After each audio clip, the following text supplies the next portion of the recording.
Hello and welcome to the Bureau Asia podcast. I'm Matt Cowan, the Bureau Chief and your host. Thank you for listening in. Last episode, we dialed in Hospitality Chief and Saigon-based foodie Chris Thompson to fill us in on all the hospitality news in Vietnam and the region. He was just back from the Asia's 50 Best Restaurants Awards in Singapore and helped us understand why it might be that Vietnam has only one entrant, Anang Saigon, in the coveted top 50 list for 2023. It makes for some interesting listening, so if you haven't listened to it yet, give it a listen after this.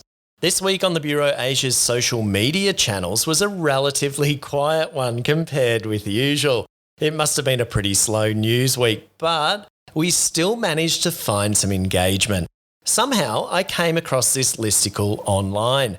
6 things Vietnam does better than Australia, put together by a young chap called James Booth, who's part of the team from escape.com.au, which is both an online and offline publication which can be found as a lift out in Sunday and Tuesday's News Corp papers in Australia. News Corp, of course, was founded by Rupert Murdoch and owns media assets in Australia, the likes of Fox, Sky News, The Australian, news.com.au, the Courier Mail in Brisbane, the Herald Sun in Melbourne, and the Daily Telegraph in Sydney, just as an example, including 69% of the Brisbane Broncos rugby league team. Well, there you go. I didn't know that. Anyway, I posted the listicle in the Bureau Asia Facebook group this week, hoping for, at least the Aussies anyway, to bite. And some did. Steve from Saigon, never one to mince words, said, "I found the article to be rubbish." In response, AT in Brisbane said, "I prefer to read the trashy life section of VN Express." VN Express is a local news website here in Vietnam. And Mark, I'm not quite sure where Mark's from, said, "After spending a week in Vietnam, after those words, you just know the deep and nuanced insights are going to gush forth." Anyway, when Mel joins me in a moment, we're going to unpack that article and decide if it's spot on or junk. And then we'll reveal our own 6 things Vietnam does better than Australia. So hang around for that. If you'd like to ask a question or make a comment, you can do so by scrolling down to the Q&A section below this episode if you're listening on Spotify. Alternatively, pop over to our Facebook group and drop a comment or question there. Just search the Bureau Asia group. We've got over 2,500 members in the group and they're pretty engaged, so you should get a response. Now, on with this episode.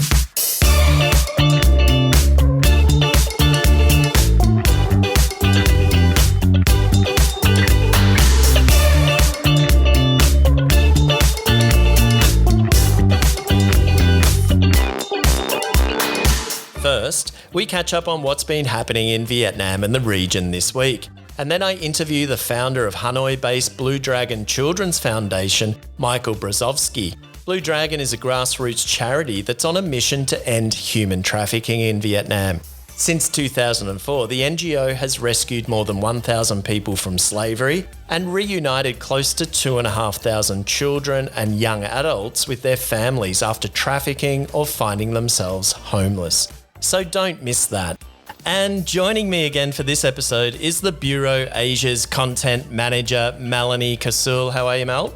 I'm good. How are you? I'm good. Hey, no tongue kiss like the Dalai Lama to greet me? No. That was odd. Maybe he's getting old with age. Okay, cool. Something to look forward to in my twilight years. I thought, even given that it was my birthday weekend last weekend, that you might take the Dalai Lama's lead and give me some kind of creepy greeting at least. Nah, too weird. I'll pass. All right. So anyway, my birthday was good. Pretty relaxed. Happy birthday. Yeah, it was a relaxing one. 49. 1 year to go, and I think I'll be officially old, which it's got me thinking, what's the retirement age in Vietnam? It's different for male and females. Male okay. employees, Yeah, I suppose that's normal. 60 years old and 9 months.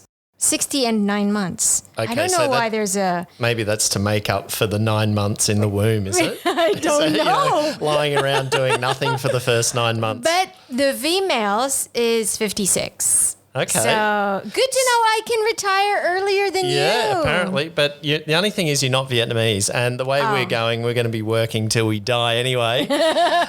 Anyway, yeah, so that's a solid 11 years for me of highly productive work left. And then I can just be unproductive, I guess. What are you doing now? I know. Anyway, that's another story. But yeah, had a lovely dinner at La Villa. La Villa French. Oh, is that the full name, I is think it? so, Oh, okay. yeah. All right, yeah, French restaurant. So for you, what was the highlight? Oh, look, for me, the highlight was the service. The staff were genuinely nice. Yeah, they were. Yeah, they weren't pushy, and they didn't make us feel poor for not ordering anything from Yeah. the champagne and cheese cart. Yeah, nice change not to feel poor. Yeah. And they poured that Heineken beer for you like a pro in Bar 5 while wearing their posh 5-star hospitality vests. Yeah. And, for the food that we ate, it's going to be on the Bureau IG. So to find out what we thought of it, just okay, nice flick through one. that. Yeah. Yep. But I've got to ask, Yeah? have you actually seen a beer get poured at Bar 5? Duh, yes. Poured in a glass and on other people's heads.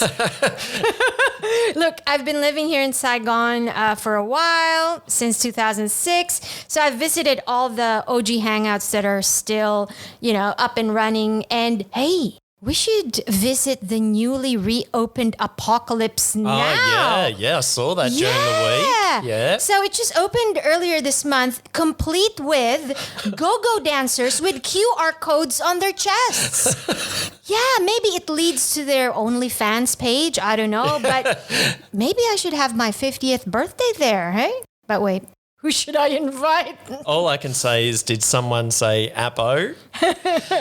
You could think about it as a venue, but I don't know if they still have that garden out back. See, that was with the sausages, Yeah. the famed sausages out there. But going back to your 50th, if you were going to have a party there, it's not, and you're a little bit worried about who you would invite in terms of friends. Okay. But, in Vietnam, it's not entirely unusual to rent fake friends for parties in Vietnam. Oh, wow. Even fake husbands, if you happen to find yourself in a situation where you suddenly fall pregnant. I don't think that happens at 50 anymore. So going back to La Villa France, Yeah. is it? Was the food up to Bar 5 standard though?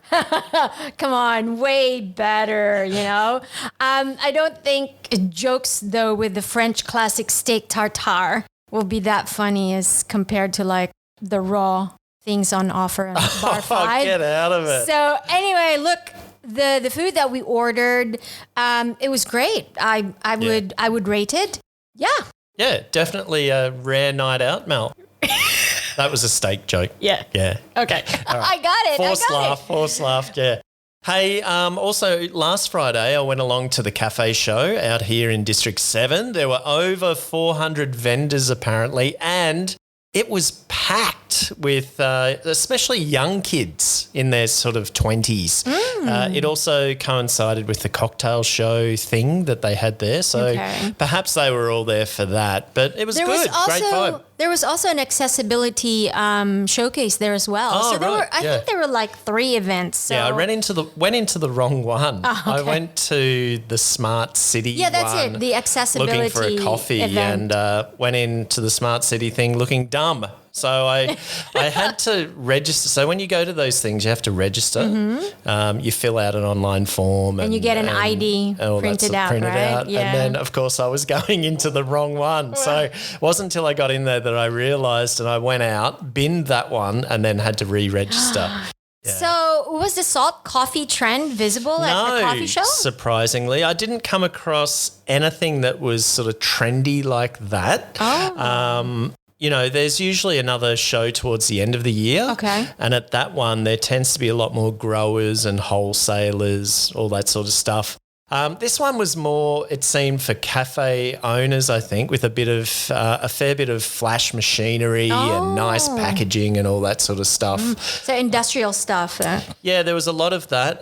Anything for the home? Yeah, there were machines, coffee machines and stuff like that. So for the sort of the home enthusiast all the way up to, Hotels, restaurants. Big, I think there was a coffee machine there that was worth about $15,000 or something, which probably isn't too hard to. How much? What kind of coffee are you supposed to put in there? You'd want Definitely not You'd want a good one, wouldn't you? Wow. Yeah. But there was plenty there for our house. But I didn't really sort of dwell on the price tags too much. I'm pretty happy with our old French press. Yeah, this thing, we actually bought it from Starbucks. Oh. Like 5 years ago. Oh, it must be at least 5. Yeah. Crazy. Yeah, the best thing to come out of Starbucks for a while. And just finally, something for travellers who might be listening. The new street food market has opened up on Namki Koinye Street opposite the Reunification Palace. Oh, wow. Wait, is it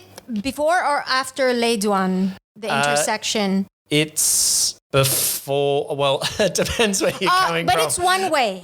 Yeah, so it's just before on the left-hand side there. I think there's a coffee shop on the corner, and then further on there's a Starbucks and the museum. But yeah, if you come back, towards the Reunification Palace. Wow. I can't remember what used to be there, but there used to be a like a fine dining place with wine and kind of like an outdoor alfresco type in the old building. Okay. Remember there was this old building there? Oh, no, I think you're thinking of that one closer up to what's the name? Windows Bar. It used to be Windows Bar. Further along. I can't remember the name of it, but yeah, it's closer to. Is it Les One Street? I can't remember now. Terrible. Anyway, it's really cool. It used to be the one sort of adjacent to Bentan Market. Oh, did they keep the brand name? How do you know? Yeah, it's called Benye Street Food Market. Okay. And the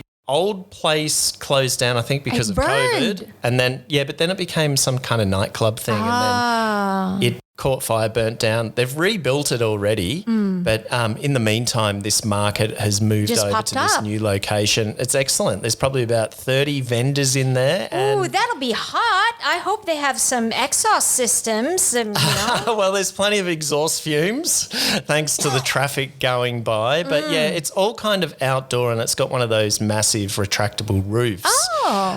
It's actually really good. And I think for travellers, especially who are a little bit wary about going full on into the street food scene here and worried about getting sick, this might be a nice little entryway into Saigon street food. It's a great location, the Reunification Palace is there, the park is there, and then what do you call this? Down the road further is the church. So it's a great location. Big space, really clean, and I'm assuming that the licensing is up to scratch as well. So there are inspectors that go around and make sure that it's clean, that looks clean.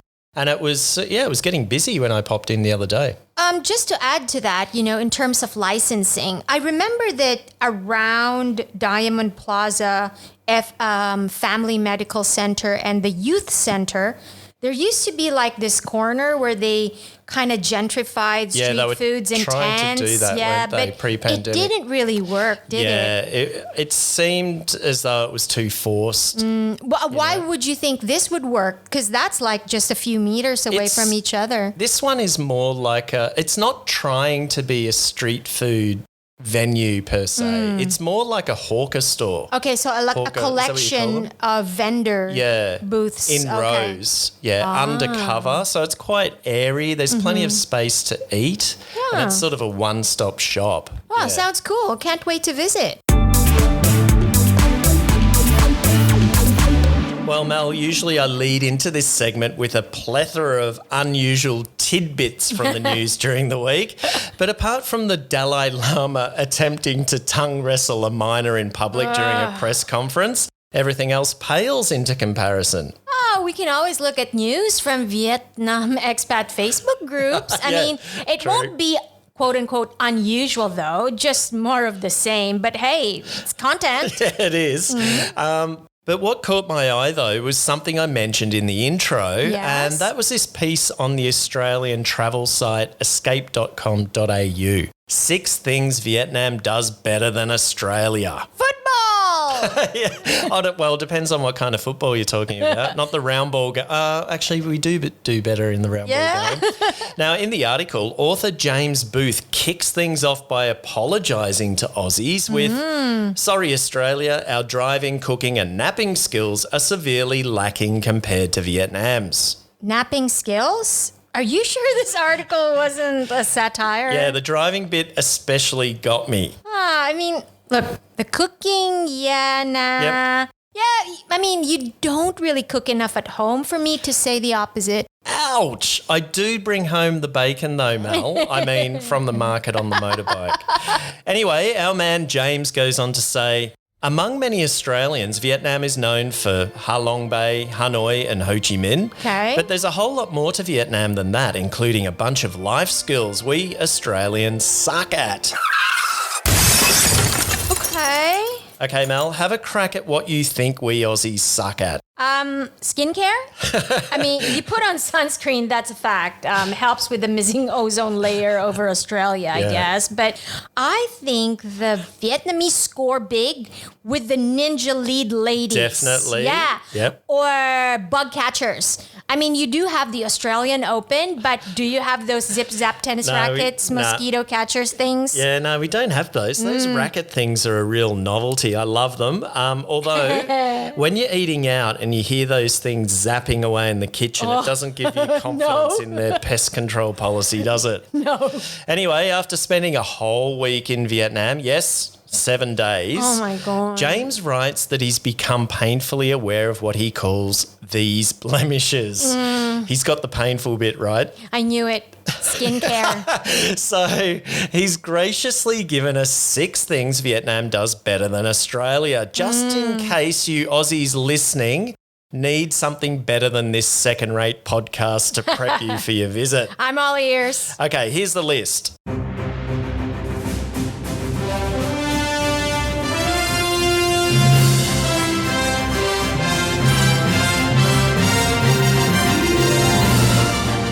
Driving, eating, napping, saunas. Like spa. I don't know. No, I think saunas. Like a happy hour. A happy ending. Happy hour ending. Living in the moment and egg coffee. Is it vegan egg? Is that actually possible? I'm not sure, I but don't know. Still comes out of a chicken's bum though, doesn't it? Yeah, So, I don't know. Anyway, moving on. Let me just read out a couple of quotes from the article. This is a piss take, right? On driving, he said, Okay. though Australians also like to spout cliches like there are no road rules in Southeast Asia and act like our driving system is inherently better, I'd say learning to drive in Vietnam would actually make you a much more understanding and more attentive driver. Making you a lawbreaker, more likely. Okay, on eating, he said, from my own experience, I noticed that even though I was on a 7-day experience food trip, feasting 3 times a day because the food was so fresh and wholesome, I felt better and healthier than ever. Wrong. I mean, you should school this millennial. He's I'll one, throw right? in the buzzer there too. Okay. About the dangers of Vietnamese fried and processed food. Yeah, I don't know if he's millennial. I don't know at all. Right. But I do have a good podcast episode on my other that's right. channel about how unhealthy Vietnamese food is. That's right. Yeah, so go and check that out. I'll leave a link in the description of this one. And lastly, on napping, he said, while Aussies whine about the fact that our business class seat is an inch off fully flat, in Vietnam, people appear to be comfortable taking a lie down everywhere from the seat of their moped to across chairs, church benches, buggy seats, and of course, hammocks. What's the publication again? I think the editor needs to hire new writers. It's not too bad for 7 days, trip, but I'm beginning to think it was written by AI because I haven't heard of travel writers traveling business class in years. True. This one hasn't anyway. So anyway, what I think we should do quickly is list our own 6 things Vietnam does better than Australia. Surely we can put our almost 30 years of lived experience in Vietnam to some actual good use. Okay. Okay, first one. Karaoke. Okay, that's debatable because there have actually been murders recently among neighbours when singers have refused to drop the mic when asked to shut the fuck up at night. Yeah, it causes murders, karaoke, so I'm not too sure whether they do that better. Okay, here. Maybe knocking off neighbours is they do better. Okay, how about this? Picking up from our convo about Bar 5 and Apple, how about promo girls? Wait staff beer pouring Commonly skills. known as PGs. PGs, yeah. Yes, a big fan, great service. Me too, I like it. Definitely agree, 100%. And lately, their uniforms have become more sporty.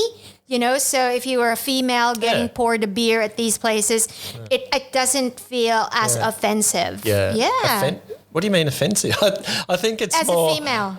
Oh, Like, okay. yeah. Right, yeah. And I imagine there's probably less groping as well when she's because they look pouring sporty. your beer. Yeah. Okay, next one.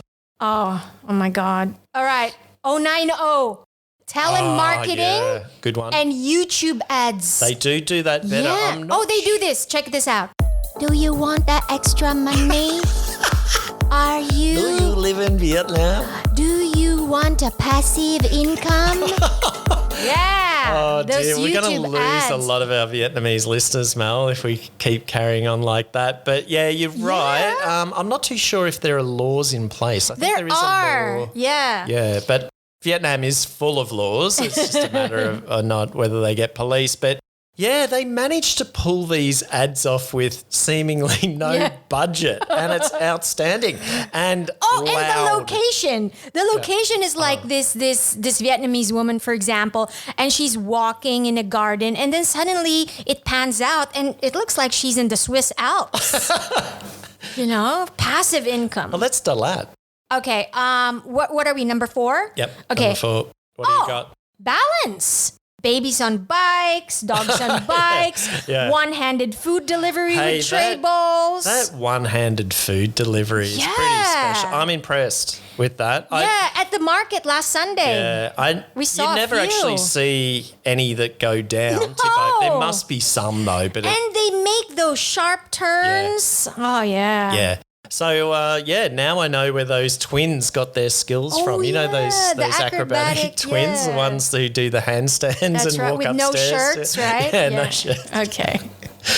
Okay, number 5. Yeah, what do you got? Airport fashion? Yeah, okay. Yeah, the Vietnamese love to get dressed up to fly, don't they? They do. Yeah, like the with Mad Men helmets. days. Helmets. Checking in, big fluffy hats. Yeah. I've also seen leopard print jumpsuits. Oh, and high heels. Yeah. Like they have these, they max out their 7 kg carry-on bags, and then they just, lug them with high heels, stilettos even. Yep. That's crazy. Full blue denim suits and more fake Gucci accessories than at Bentan Market. You see a lot of that getting around at the it's 2 for 1, the luggage and the handbag. Yes. Yeah. And you'll see this at any time of the day at the airport. It's not just, happy hour times. Yeah. It's like 5:30 in the morning. Oh, fully made up as well. Yeah. With their lashes and everything. Yep. Okay. I don't know how they get through the rate, what do you call it? The X-ray machine. Since we're at the airport already, let's round it off with number 6. Bureaucracy. Definitely. If there was an Olympics for red stamping documents, then the Vietnamese would probably lead the medal Without tally. looking at you. Well, without looking at the document. Yeah. And then on the dais, the officials would hand out those medals and look away with a smacking of the gums. And what I really find so perfect is when you have like a multi-page document and then you have to sift through the fingers so every edge of the paper is seen so that when you stamp that baby up, each little page at the corner will have the red stamp. Look, if we had that in Australia, Wow. it'd be just like, oh, she'll be right, mate. Just put a stamp there. Nah. Yeah, nah, mate. But here it's no. No. We got to stamp that. Okay, history buffs will like this one. The former house of Alexander Yersin has been granted national relic status. Wow, that sounds like a fashion brand, the House of Yersin. Let's get some G&Ts and cheers to that. Hey, nice connection there, Mel. I see what you did. Yeah. Yersin attempted to acclimatise the quinine tree in Vietnam, but I'm not sure if it was so he could have it in his tonic at happy hour, though. Was the quinine tree in Quy Nhon? Maybe that's why it didn't work. He had it in the wrong location. Yeah. How old is it? I mean, What, if it the was quinine tree? No, the house, another metaphor. I don't know if it's a metaphor, a pun. Yeah. It'll be like a petri dish there, right? Hope they clean it well, especially. Will it be open to the public? Well, it was a lab. It was, and open to the public. Oh, cool. Surely no germier than a single expat's bedroom in Saigon at the end of a big weekend, Mel. Is it? Not that I'd know. I don't know. Is it a what's that? Self-service apartment? Yeah. Or like service apartment? Anyway, this one is less than 20 years old because it's a reconstruction. Now, I don't know what happened to the original, which was So it's built... not vintage House of Yersin. It's the, it's the fast fashion House of Yersin. The original was built back in 1914 on the peak of Honba Mountain, about 45 kilometres southwest of Nha Trang. Originally, it was built as a research laboratory. Of course, Yersin is known as the co-discoverer of the bacteria responsible for the bubonic plague, which he discovered in 1894. And visitors to Nha Trang can visit the Alexander Yersin Museum on Chan Phu Street that runs along the main beach, which was originally his house. Wow, that's like a house of horrors right there. It's A house of what? Horrors. Okay. That's where the plague was. Thought you said something else there. Now, a couple of other interesting quirks about this man, Mel. Rubber. Oh. Yeah, he introduced the rubber tree in Vietnam. Oh, I thought he introduced the rubber. I don't think the rubber was invented at that point. Yeah. I don't think so. Yeah. Maybe that was the reason behind why he wanted to import the rubber. I don't know. But to stop the plague. to stop things. A different kind of plague. Yes. So he introduced the rubber tree here. So the next time you see a rubber plantation, spare a thought for Alexander. Ooh. Also, he's credited for founding the site for the construction of Dalat in 1893. So this guy got shit done. He must be the most celebrated male foreign scientist here in Vietnam, with Marie Curie as the famous female one. Yeah. Wow. Oh, good point. Yeah. Is there a street named after her? There's a school, like the School for the Gifted or something like that. Yeah. Well, he definitely wasn't a content creator, was he? He got shit done and, he did worthwhile stuff. Also, listeners may be familiar with Yersin Market and Yersin Street that was named after him in District 1, along with a street up in Nha Trang. Now, when he died at his home in Nha Trang in Retirement home in Nha Trang? 1943, Wow. he was placed in a tomb and has his own pagoda on Honba Mountain. Oh. And after the war, when 99.999999% of street names were changed in the South, the streets named in his honour kept their designation. Wow. Yeah, he's also affectionately referred to as Ong Nam, the fifth uncle by the Vietnamese people. Who are the other four? Oh, you've got me there. Well, the number one uncle would be Ho Chi Minh. Yeah, of course, Chu Min. Probably General Zap would be another one. And the other two... that's a toss-up. That'll be for the next episode, I think. Yeah. Maybe Lenin, and I don't know. I'm not too sure. Yeah, good one. Well, I'll check it out. I'll hit the books. Cool. And keeping with the French, well, kind of theme, Mel. Okay. A French woman of Vietnamese descent has given birth to a baby. Toutes nos félicitations. I'll take your word for that. Okay. I'm just thinking, when I said to a baby, it kind of sounded a bit weird, didn't it? Like it was a surprise that she gave birth to a human baby. Okay, I'll wait for the details of this story. Anyway, now I'm sure there have been plenty of babies born over the years with French heritage, both legitimately and illegitimately. But this one is even more special. Wait, does it eat cheese instead of drinking milk? Okay, now, how can you get away with saying that? Because if this news was about, say, a woman of Filipino descent, and I said something like, has the baby gone straight to solids and eats adobo instead of drinking milk, then I reckon our listeners would drop from 25 to at least down to 20. No, you're not Nas Daily. The Filipinos won't jump on you. But wait, let me correct that. A better way to put it, though, is if the Pinoy baby drinks cocks instead of milk. I don't know. I think we're going to get demonetized. Hang on, we are demonetized. Anyway, Marie Chevalier, the mother, is the wife of Louis Ducru.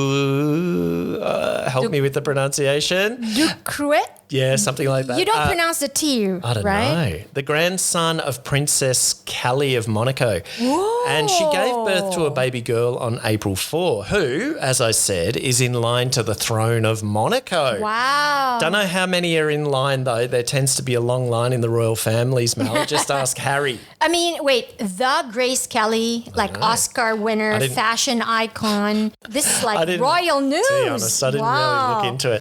Now, there's not much we know about this Marie Chevalier, whose middle name is Hoa, which means flower in Vietnamese, except that she was born in 1993 to a French father and French mother of Vietnamese heritage. Apparently, they got married in 2019 and visited here the same year. Interesting. And this is news exactly why? I don't know. I'm not really sure why. It was a slow news week. Okay, all right. So, and I think the story got me interested in the French colonial history of Vietnam, but I guess or maybe we're trying to drum up our own royal news because, coronation's coming up. I think it kind of flowed on from Alexander Yersin, who was actually Swiss. Ooh la la. Mel, I always try to squeeze in a Philippines story each week, and this one has been bubbling along for a little while now. Okay. So 100,000 jeepney drivers went on strike last month over the government's plans to phase out the unique but heavily polluting form of public transport. That's right. The issue leading to the strike is the mooted PUV modernisation program. They love these titles, which goes way back to 2017, which, if implemented, requires drivers to replace diesel jeepneys that are 15 or more years old with newer, cleaner minibuses, in addition to consolidating operators and drivers into cooperatives. Yeah, that's going to be hard because the reason why a driver still drives a 15-year-old vehicle is because they can't really afford a new one. Yeah. And all these co-ops, it sounds very, how do you say, socialist? But the Philippines isn't socialist. It's every man for himself. Yep. So even when you put it under the term co-op, there are still some top dogs that are just going to get everything. Yeah. Well, the Land Transportation Franchising and Regulatory Board initially declared April 1st to be the last trip for the vehicles in question. April Fools. But amid strong opposition, the deadline was moved back to June. And then further still to December 31, after which non-compliant jeepneys will be banned. Let's wait and see on that one. Allegedly, there are 158,000 traditional jeepneys in the Philippines, while 5,300 modern jeepneys with air conditioning and security cameras are already on the road. And electric jeepneys too. Yeah, we saw some small ones, didn't we, there? As part of the plan, drivers are required to shoulder the costs of up to 2.8 million pesos, or $50,000 to replace their vehicles, while the government is offering to subsidise just 5.7% of each new vehicle. The jeepney drivers who took part in the strike labelled the program a corporate takeover because implementing modern jeepneys would mean partnering with foreign car makers like Toyota, Hyundai and Mitsubishi. Well, yeah, because the top two companies family-owned businesses that used to make jeepneys, Sarao and Francisco Motors, both of which I personally know people who belong to those families. Sarao's in Las Piñas. Yes, and both of them are from Las Piñas. They don't make it anymore, and they've actually stopped making them. I mean, the Sarao workshop is still there. Yep. But the Francisco Motors, it's not existing anymore. We saw the Pope-mobile, remember? Yes. So if anyone's interested, I've got a... Made by Francisco Motors, yes, that's right. I put out a reel in or a the short Las on Piñas Land Transportation when the Office. Pope came to the Philippines in 95. 95? Think so. Wow, okay. Yeah. And just for listeners who don't know what jeepneys are, we've been talking about these things. They originated at the end of World War II when jeeps were left behind by the US Army, and they were repurposed and converted into public minibuses of sorts. Longer wheelbases were added so that up to 25 or 30 people at a time can ride them. Think sardines can on wheels, and remain the cheapest and most common form of public transport in the Philippines. Yep. They get their name from the jitney bus in the States. Jitney was apparently slang for nickel, which was the cost to ride them. Look, it's Another saga. Another saga. It's the new versus the old. Where does tradition and modernity, intersect? And again, at the end of the day, it's the people that lose. And finally, some weather news. I feel like we need to cue the stinger. You may be considering a visit to Vietnam. Well, I can tell you the rainy season appears to be upon us. It's been stifling for the past couple of weeks. And just last weekend, we had the biggest downpour since last year's rainy season. I've been looking online because I wanted to give you a barometer for your birthday, but I just ended up... A rain gauge? Yeah, that's... Yeah. No, sorry. What's a barometer? No, a barometer would be all right. It sort of tells you about the air But you pressure. keep on talking about, I want a rain gauge. I want to put it outside our balcony. Well, okay. All right, let me change. I want a Porsche. I don't think that's available in Lazada. Okay, all right. So, Porsche or rain gauge, which one Okay, are you rain going to gauge. take? All right. I don't ask for much. Okay. But having said that, a recent article in the news here told us to expect higher temperatures this year with fewer storms due to it being an El Nino year. Yep, it is menopause year as well for me. God. Oh, so it's going to be a drought in more than one place. Yep. They're saying temperatures will be 1 degree Celsius hotter than usual from now till June, with plenty of heat waves expected up and down the country for longer periods of time. Yeah, just stay hydrated, guys, and come on. I mean, I know we take a dig at all the ninja leads, but maybe if there's any season to be a ninja lead, you can start right now. Well, make sure you go to our Q&A section at the bottom of this episode, and I'll ask whether or not you think Mel should dress up as a ninja lead, and if you all say yes, I'll take we'll a get photo. it to do it and take a photo, and we'll post it on our social media. Why not? At the Bureau Asia. Now, just to wrap this up, I should have got you to do this weather segment because you used to read the weather on the radio. No, traffic. Oh, traffic. Yeah. We need to do a traffic segment. And I'll do the fake chopper sound. I used to be a traffic reader. Kiss Jazz 101. Well, now let's wrap this up. Well, the impact of El Nino will likely bring fewer typhoons this year, which is great. The downside will be drought in the northern and central regions. Yeah. And I suspect in the southern regions as well. The Mekong's really copping it. It's either flooding or it's bone dry. Yeah. Climate change, it's real.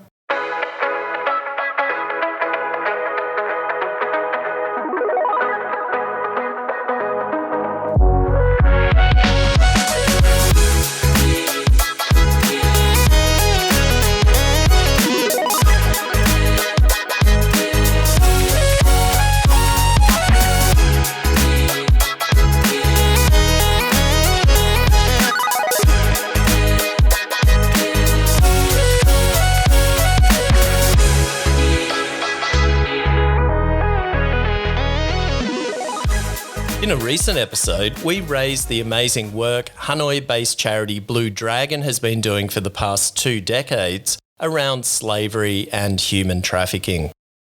And it was a comment in our Facebook group that prompted me to reach out to Australian co-founder of Blue Dragon, Michael Brosowski. A Vietnamese member of the group, quite rightly, asked if it would be more beneficial to offer ideas on how to address the situation of the thousands of young children and adults, mostly female, in Vietnam, being trafficked here each year, rather than simply repeating or revisiting the problem without any answers. So off the back of that comment, I reached out to Michael, who it turns out was more than happy to take my call and to talk about the challenges his charity faces to alleviate slavery and human trafficking in Vietnam. Hi, Michael. Thank you for taking the time to chat with me today. I really appreciate it. It's great to be here. Really happy to talk. Thanks so much. Okay, so I don't want to take up too much of your time. You're pretty busy, so let's get straight into it. Just how prevalent is human trafficking in Vietnam? So there's the big question. You're actually asking me the question that everyone asks, and it's the most difficult to answer. And I'll explain why. It's actually really important to understand. So Blue Dragon, we're dealing with human trafficking every day, right? We get calls for help from families whose members have been trafficked or from people themselves who've been trafficked. In the first few months of this year, we've rescued just over 70 people. We rescued 220 people just in last year alone. So we're talking pretty big numbers because we're just one organization dealing with this. But what's the actual prevalence? No one really knows. There's no hard data on this. And it's because so much trafficking happens that never even gets reported. So even with the people who we rescue, and over the years, we've rescued more than 1,300 people. A lot of them have not even been officially recognized as having been trafficked. Maybe because they didn't want to report to the police, or maybe because they didn't have sort of the evidence that they were trafficked. And so the result of that is that no one can really say how many people have been trafficked. But I will say we're talking in the tens of thousands. Right now, there are tens of thousands of Vietnamese people in slavery conditions in this region. Some here in Vietnam, but quite a lot in Cambodia, in Myanmar, in China. And it's because people have vulnerability to, they are looking for economic opportunities. They don't have jobs close to home, or they have some family crisis, and they go out looking for an opportunity, or somebody comes along and offers them a job, and they fall trapped to being trafficked. So I don't have an easy answer to how prevalent it is. We are working on that, but in the meantime, we're rescuing people who call for help, and we're working especially in those hotspots where trafficking happens the most. And where are those hotspots in Vietnam? It's worth mentioning that people in every province get trafficked. Right. So it's not like it's in some areas but not in others. But certain areas that happens more than others.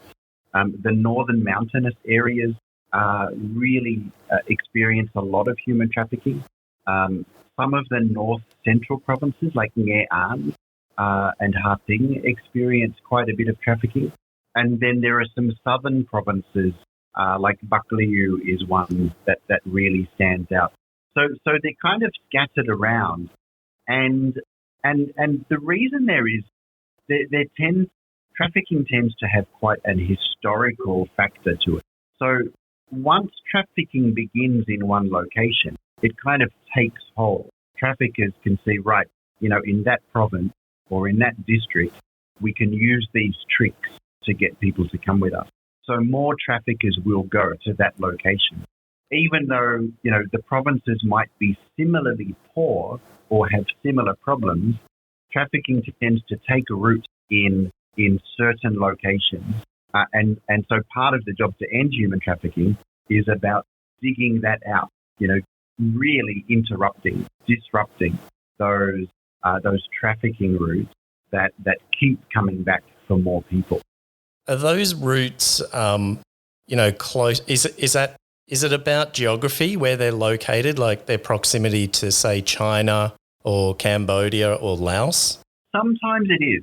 So we do see a lot of trafficking from people in the northern provinces into China, or at least we did before the border wall was built. There is still trafficking into China now, but China built a fence between the two countries. That's changed the shape of trafficking. It hasn't stopped it; it's just changed the shape.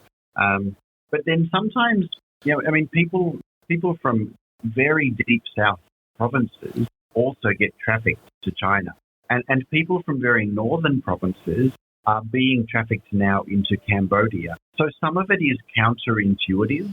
Sometimes the traffickers actually want to take people from far away. So, they could easily get somebody from, for example, from Hazang province across the border into China. But if they go to a southern province, they know it's harder for the family to go looking for them. And it's harder for the police to conduct a search. So sometimes it's counterintuitive. And are they trafficked overland, say in the south, or is it via fishing boat or something like that? It's typically overland. Right. And people, when they're being trafficked, they generally think that they're going with a friend or that they're going for a job.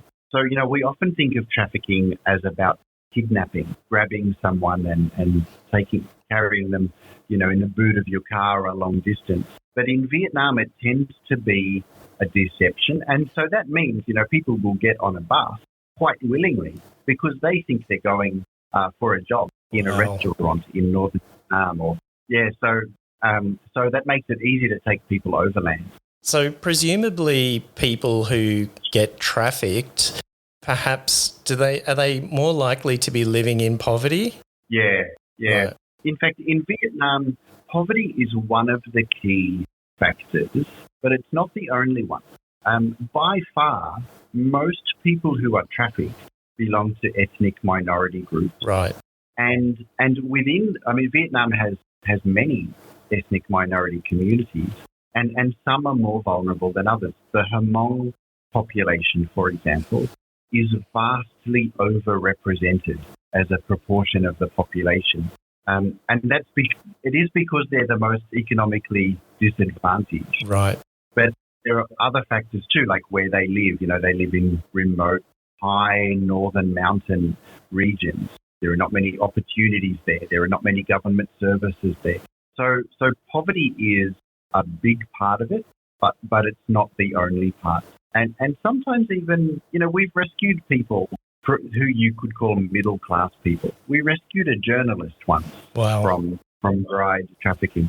So anyone can fall victim to it, but obviously certain things make you more vulnerable. Poverty, being part of an ethnic minority community, they really increase your risk of being trafficked. So in that case then, because this sort of leads into my second question, and it was about poverty. So is stopping or being able to stop human trafficking as simple as eradicating poverty?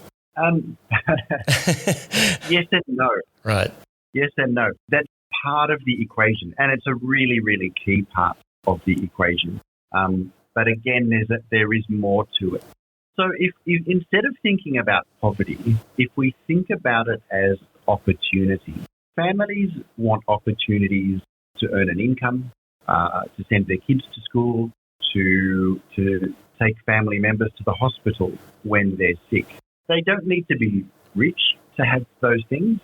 And when you travel out from the cities of Vietnam, where we have high rises and the roads are packed with SUVs, people may look poor, but as long as they have opportunity to have some income to send their kids to school, then generally their risk of being trafficked is fairly low.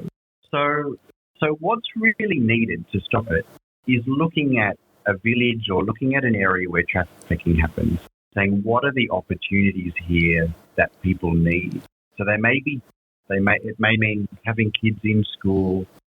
It may mean having government officials who recognise what to do about trafficking and know and have the skills to interrupt it. So poverty is a significant dimension. But even as Vietnam gets wealthier, trafficking will still be a problem unless we look at it in a more comprehensive way. So what kind of enticements are people being given to traffic someone from Vietnam? Well, the trafficking operations work in different ways. Think of trafficking as a business, and you've got multinational companies as well as small mum and dad operations, right? Trafficking is like that.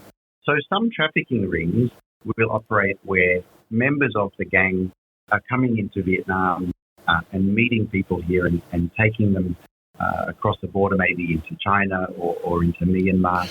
And as part of that big ring, they might be earning $5,000 or $10,000. Right. Another way that these trafficking businesses might work is that they might outsource part of it. So, for example, we've rescued people who were trafficked by kind of local guys who were simply told by someone they met. They were told, look, if you can bring a woman to me, I'll give you $50. Right. And, this guy, he is a trafficker, but it might be the first time he's ever done it.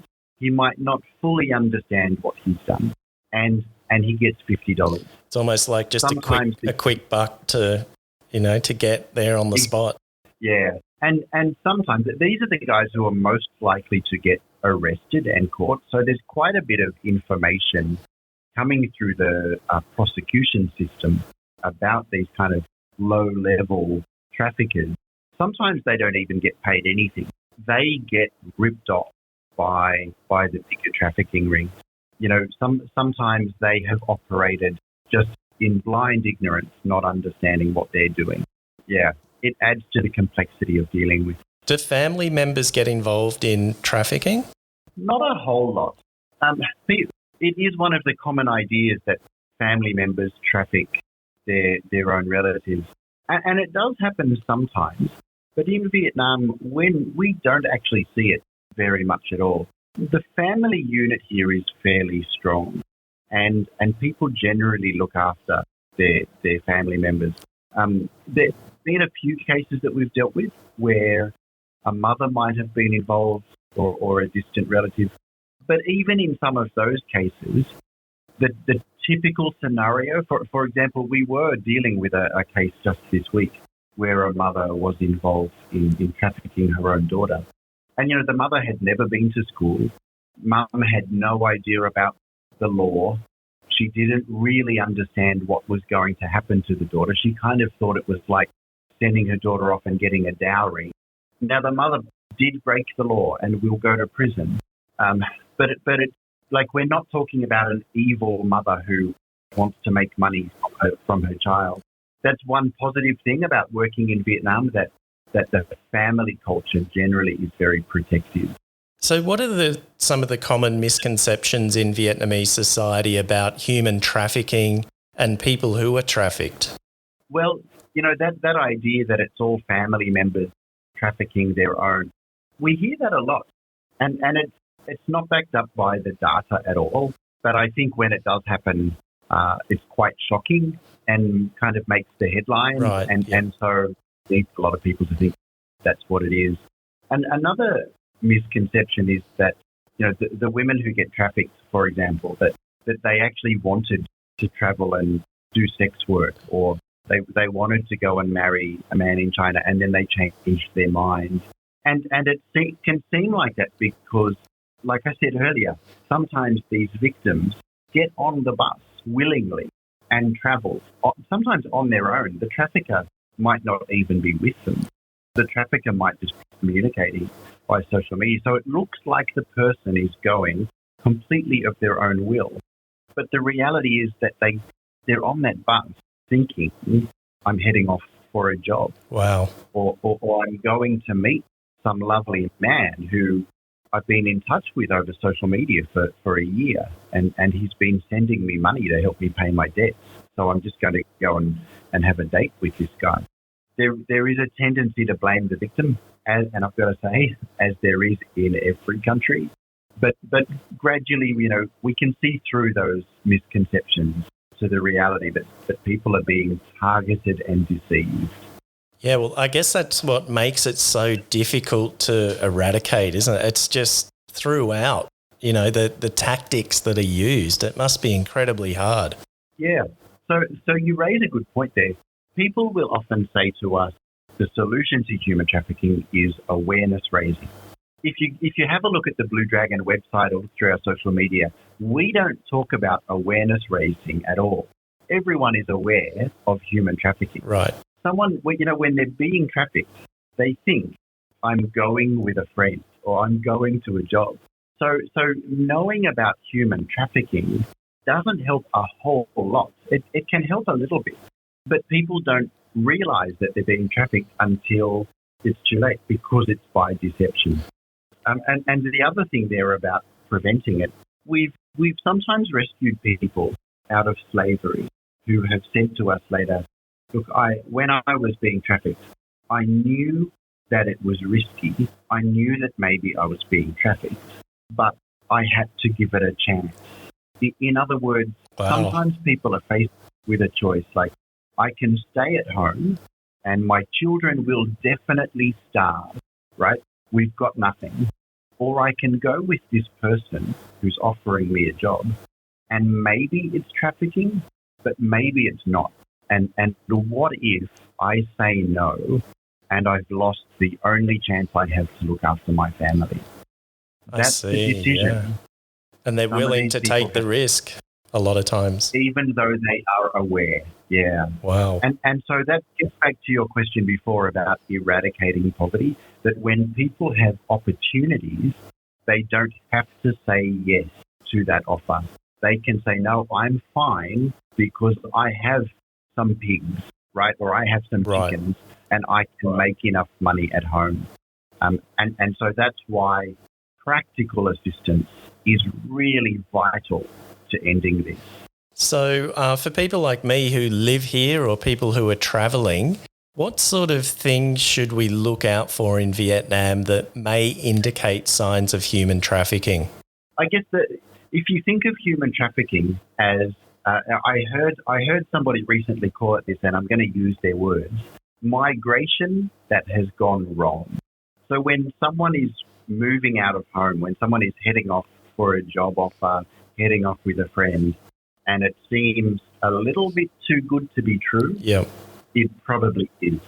So the signs really are when, someone is heading off for an opportunity with someone they've never met or someone they've only recently met, someone they've been contacted over social media by, that they're all big red flags.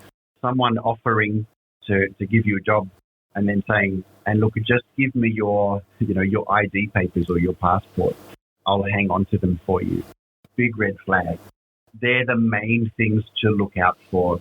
So if you have a friend who is saying, I'm heading off to this other province where I've never been before for a job with someone I've never met before, there's a really good chance they're being trafficked.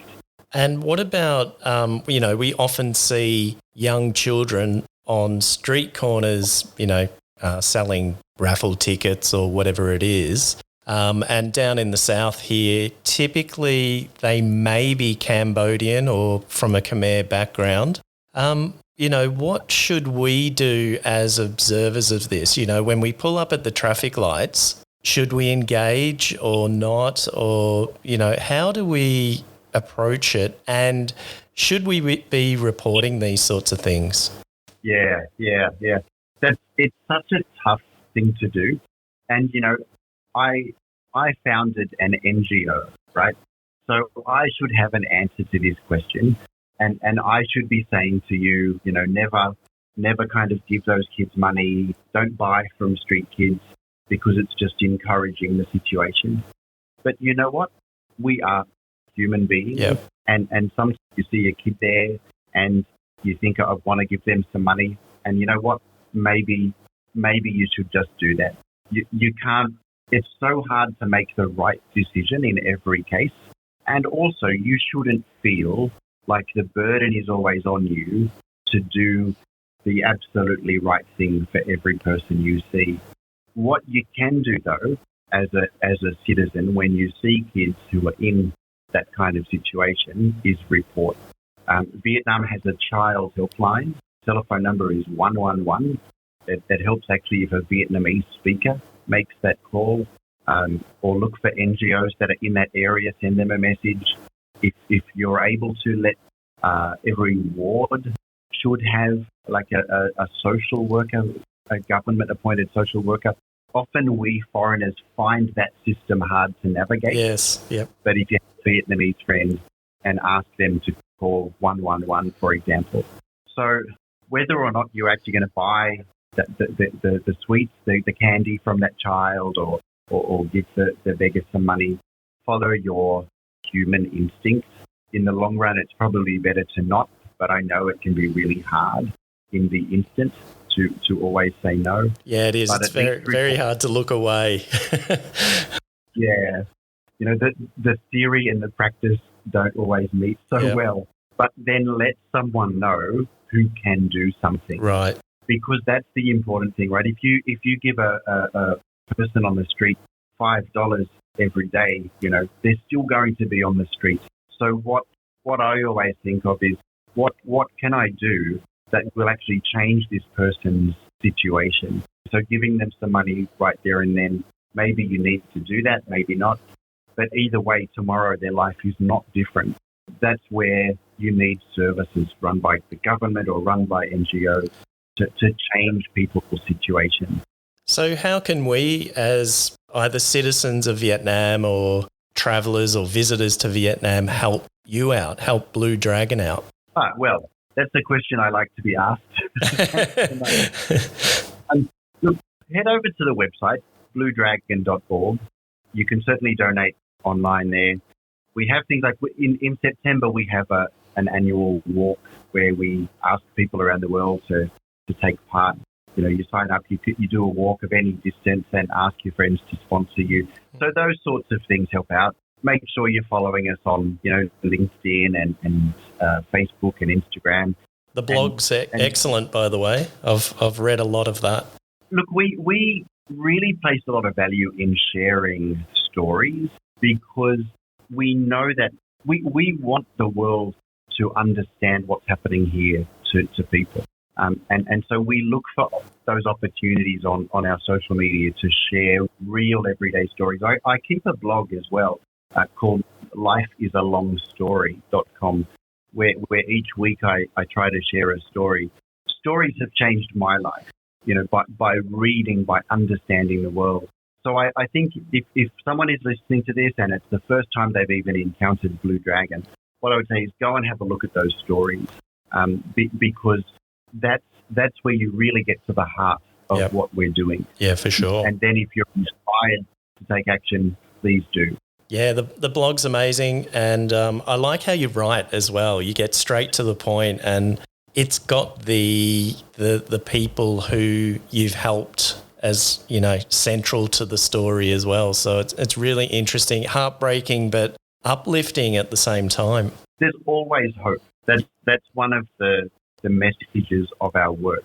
You know, there's a lot of bad in the world. There's a lot of terrible things that happen, but there's always hope that things can get better. And for all of the bad, there's always so much good. So never get stuck looking at the darkness. You know, keep looking for the light. And that's the message that you'll see in all of our stories, in all of our social media. Keep looking for the light. Yeah, really interesting. Michael, thank you again for chatting to me today. You're really busy, so I better let you go. Look, the work you and Blue Dragon are doing is amazing, and you're probably not really going to, or you might be a little bit shy about this, but as a fellow Aussie, it makes me proud that another Aussie is doing this. You know, sometimes we hear a lot of sort of negative stuff in the expat community. So it's an honour to have you on the podcast. Oh, good. Yeah. Matt, I really appreciate that. Thank you. And let's talk again. Cheers. Yeah, for sure. Thanks, Michael. Good on you, Matt. Thank you.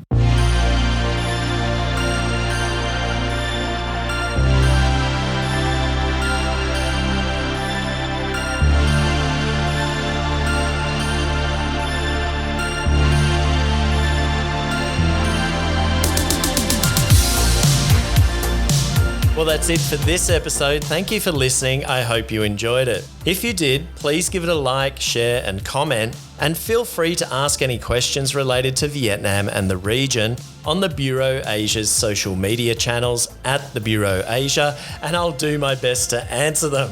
Mel, as usual, thanks for joining me again. Any plans for the coming week? Well, thank you for having me again. And as for the plans for the coming week and the whole of April 18 is Vietnam's Day for people with disabilities. Oh, nice. And there's a lot of events to commemorate it. And if any of our avid listeners are interested, head over to my LinkedIn account. That's my day job to see what events I'm attending and conducting. And maybe if something interests you, please join in. Okay, nice. Yes, something close to our hearts, Mel, these days for people with disabilities. So that's it for this episode. Don't forget to send in your comments and questions before our next episode so we can comment and answer to the best of our ability. Which reminds me, you'll have to wait a couple of weeks for the next episode as I'll be in Vung Tau next weekend, catching up with some old friends and shooting the cool sea breeze. Until then, take care and stay safe. This is Matt Cowan. And Melanie Kasul, enjoy your week wherever you are.